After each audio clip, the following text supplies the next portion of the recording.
আপনি হয়তো রেড বুলকে শুধু একটি এনার্জি ড্রিঙ্ক মনে করেন, কিন্তু প্রশ্ন হলো রেড বুল কি শুধু একটি ড্রিঙ্ক?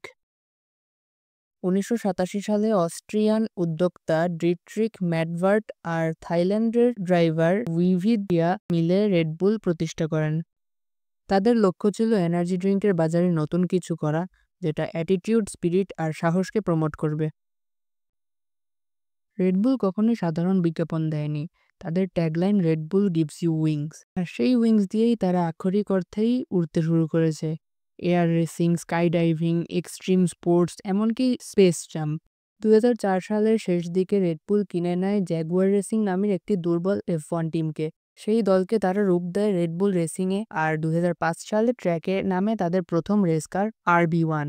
RB1 ছিল ক্রসফোর্ড V10 ইঞ্জিন চালিত একটি রেস কার, যেটি ৯১৫ হর্স পাওয়ারের বেশি প্রডিউস করতে পারত। এটি ছিল মূলত জ্যাগুয়ার R5 এর উপর ভিত্তি করে তৈরি, তবে রেড বুলের নিজস্ব লিভারি আর ব্র্যান্ড ফিনিশিং এর সাথে।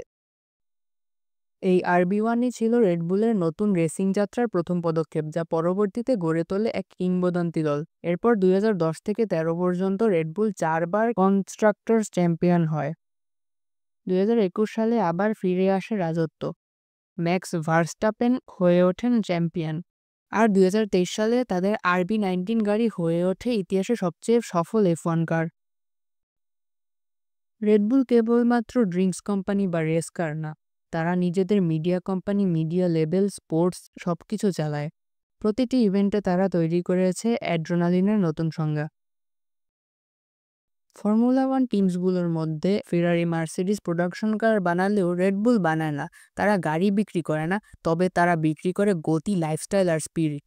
তবে এখন তারা নিজেদের ইঞ্জিনও তৈরি করছে রেড বুল পাওয়ার ট্রেনস এর মাধ্যমে। টেক ইন্ডাস্ট্রিতে বর্তমানে ফর্মুলা 1 কারের টেকনোলজিক্যাল অ্যাডভান্সমেন্ট অনেক দূর এগিয়ে গিয়েছে। এরকমই অটোমোবাইল টেক রিলেটেড ভিডিওর জন্য সাবস্ক্রাইব করে সাথে থাকুন।